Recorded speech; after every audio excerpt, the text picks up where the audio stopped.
have a moral responsibility, and it was Benazir's government that presided over Operation Cleanup. Benazir defended Operation Cleanup many times publicly. And she supported many of the police officers also. One of the men who was present that night that our fathers were killed was a man called Masood Sharif, who at the time was the head of the Intelligence Bureau, and a man who we suspected had been involved. And some 2 years after the murder, Benazir brought Masood Sharif into the Central Committee of her party. So that's not something you do to people who, well, I forget your brother's murder, but who are really held responsible for a lot of violence in your city.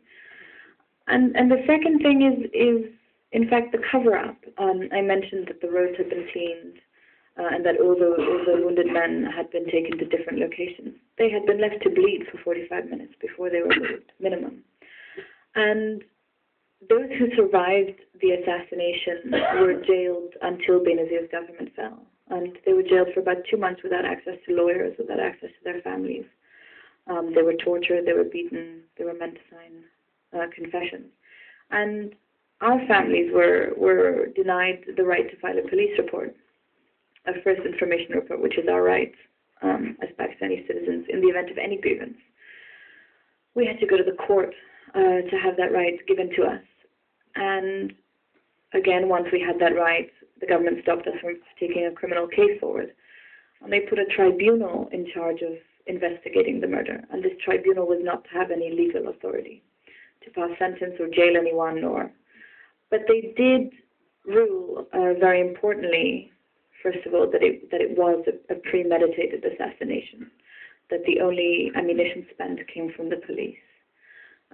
Because the police at that time in Operation Cleanup would claim encounters. They would say, oh, we came to arrest these people and they ran away, so we had to shoot them in the face. I mean, of course, no one was ever shot in the back. There were never any warrants filed, but that was their mode of explaining themselves.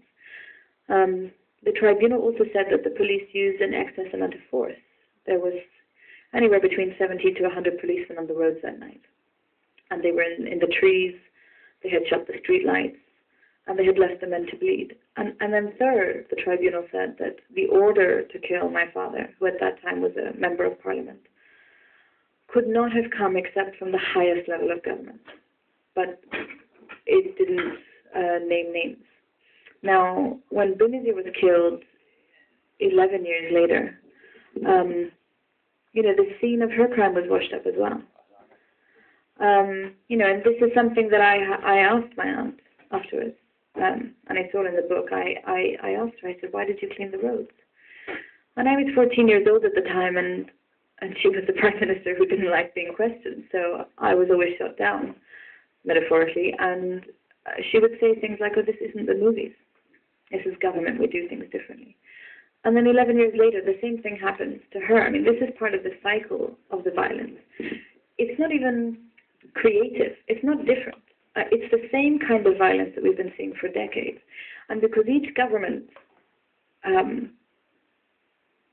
finds a comfort in this kind of violence, they use it against their own enemy as their own opponent. They never stop to think that one day it can be used against them. And so they do nothing about it.